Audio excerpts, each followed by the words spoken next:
Good morning, Bucknutters. Welcome into the Bucknuts Morning 5 here on Monday, January 11th, 2016. I am Dave Biddle, and I'm very happy to be joined by our Alex Gleitman. Alex, first topic on the ledger here, Dwayne Haskins, quarterback, four-star quarterback out of Maryland. Last I heard, it was sounding very good for the Buckeyes in terms of landing Haskins. What is the absolute latest, Alex, and when is he announcing? Yeah, I crystal balled Dwayne Haskins to Ohio State shortly after his official visit the weekend of December 11th. I know Dwayne was kind of going around telling people both at Ohio State, whether that's commits, coaches, whatever, pretty much acting like he was going to commit to the Buckeyes at some point during the process. Kind of over the dead period, I thought maybe I jumped the gun a little bit to cool down. I was glad to see national recruiting director Steve Wilpong, as well as our scouting director Barton Simmons, both put in the crystal balls to the Buckeyes this week. It seems that, confidence is still high in Columbus that Haskins is going to end up a Buckeye. He could take a visit to LSU. He could take a visit to Maryland. But right now it's looking like Ohio State is the front runner for Haskins' services. Now, as far as when he's going to decide, it's kind of unknown. There's some feeling he might, whether – I guess like Ohio State's almost under the impression at this point that he may be coming there. They haven't been communicating with Tylen Oden as much. There haven't been any new offers to quarterbacks at this point. So I think Ohio State feels good about Haskins. We don't know if they're going to find out in the near future, and then maybe he announces at a later date. He hasn't really said when he's going to make a decision, but I would expect some news, whether it's more visits, whether it's announcement coming sometime this week, because there's only really 3 weekends left for official visits before signing day. So this is definitely one to kind of follow along the news over the next couple of weeks. Alex, with Donnie Corley picking Michigan State on Saturday at the Army All-American Bowl, it seems like the Buckeyes will now go full force as far as landing Binjimen Victor to round out their wide receiving core. As far as Ben Victor, who is the favorite to land him in your estimation, and when is he announcing?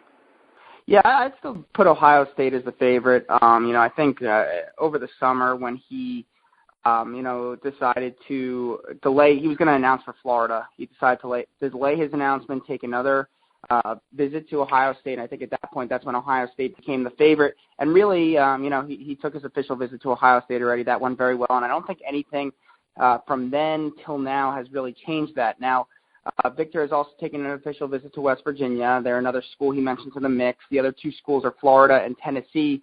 Those are two official visits to planned for the month of January. So I don't anticipate a decision until National Signing Day at this point, maybe a couple days before, but I have a feeling he'll wait till signing day. I think Ohio State right now is in the driver's seat heading into those visits, but you know how things go, especially with recruits from South Florida down the stretch, visiting SEC schools. We've been down this road before. A lot could happen. So right now I'd say Ohio State is in a good spot with Binjimen Victor. They feel confident that they still have a good shot to land him, but they really need to hold on over these next few weeks. Now that Corley has picked Michigan State, is there anything that you've heard since then that you think the listener would be interested in? Do you think he was really torn and he just picked Michigan State there in the end, or do you think he maybe was wanting a little bit of recruiting drama, wanted to keep people guessing there toward the end? No, I don't think he was going for the drama. I do think he was torn. I stand by my source that told me heading down when he left for Texas from Michigan that he was leaning toward picking the Buckeyes. He was intending on picking the Buckeyes. And from what I've heard and what I've gathered, just that week in San Antonio, thinking things over one last time, going back and forth, just the feeling was that Michigan State had been with him the whole way. They'd given him the same message the whole time.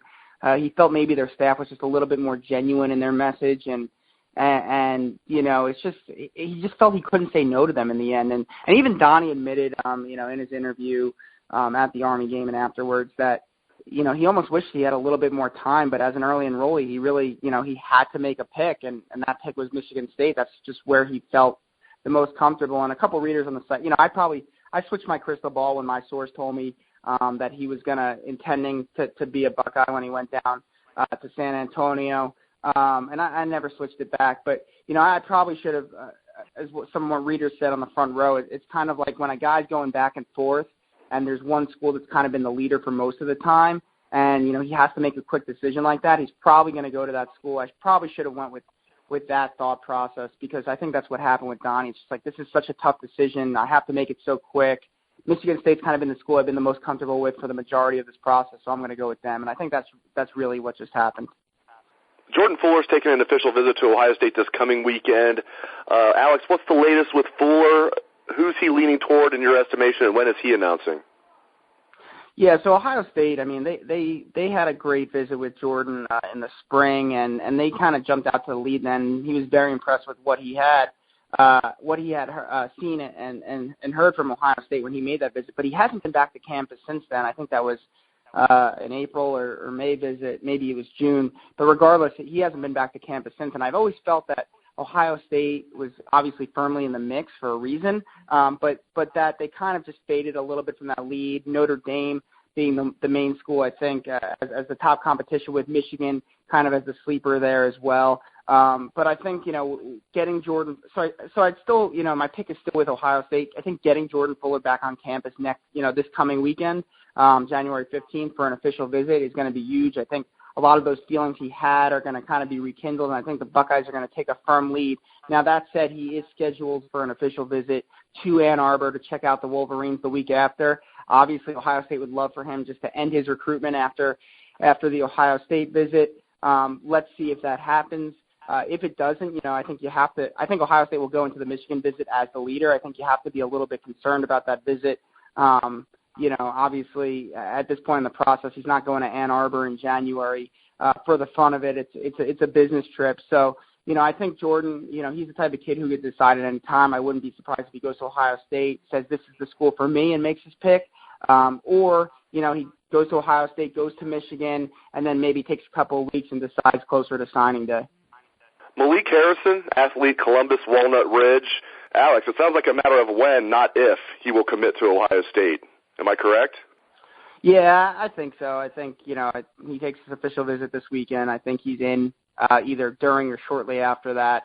I don't see the point of him dragging it out at this point. And, I know Bill has been reporting on the site that Malik's being told wide receiver. I do believe that he's being told, hey, you could come in and play receiver here. But I do also know that, the intention when they first started recruiting Malik was that they put him at linebacker, similar to Darren Lee. And just like Darren Lee, who came in wanting to play offense, I think, they'll say, hey, come in, you can try to play whatever you want to try to play. But I do think he's going to commit to the Buckeyes. And I think, just the way his body's going to develop and all that, I think linebacker is eventually where he's going to settle. And I think that fills a big need for Ohio State here, with Tuff Borland as the only linebacker currently in the 2016 class. At defensive tackle, they're still on a handful of guys. Karamo Diubate is a name that's popped up recently, decommitted from Penn State.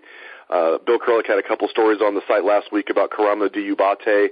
My question for you, Alec, does he seem like Ohio State's best chance to land a four-star defensive tackle at this stage?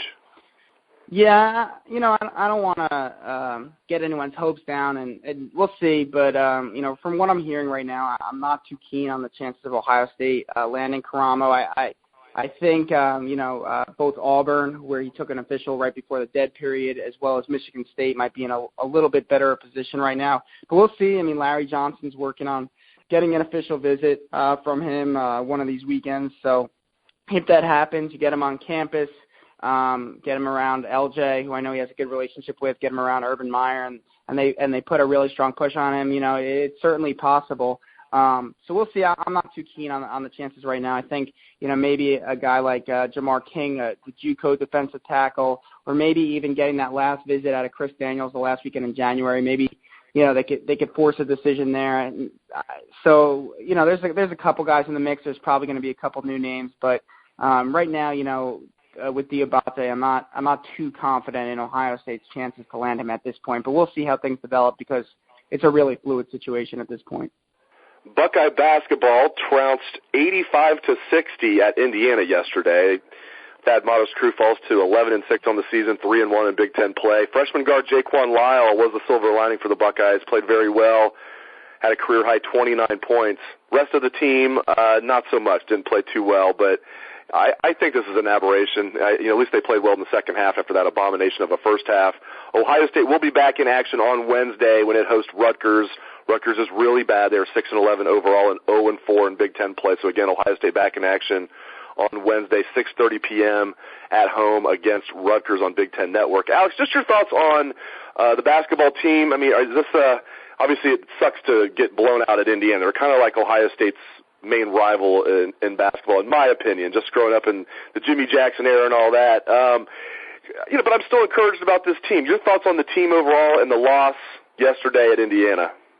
Well, I think the team is a young team. I think people with the 7-game win streak or whatever it was, I think people just forgot about that for a little bit. I think, just being a young team, 1 junior, no seniors, the rest of the team is freshmen and sophomores. They're going to have very high highs this year, and they're going to have very low lows. And the first half against Indiana was one of those very low lows. They just did not come out ready to play. Thad even said they had some good practices, so I think he was a little surprised by that. But they came out flat. They were missing shots. They were turning over the ball. Indiana, credit to them, they were playing very well. And I just think, you saw, Ohio State just quit at one point in that first half. And, I think that's just a young team and how they responded. But it was good, as you said, to see them kind of bounce back in the second. They won the second half by 5 points. So it was good to see them kind of show that effort and show, that desire to come out and want to have a better showing in the second half, even knowing that the chances were slim to none that they were going to come and win the game. So I think you're going to see Ohio State, have a couple of those moments this year, but I think you're also going to see them have a lot of good moments. At this point with some of the losses they had earlier in the year, I'm not sure if they're a tournament team. I wish they could go back and play some of those games against Louisiana Tech and who was it, Texas Arlington, and even the Memphis game, and maybe even that Virginia game. They played very well in that game.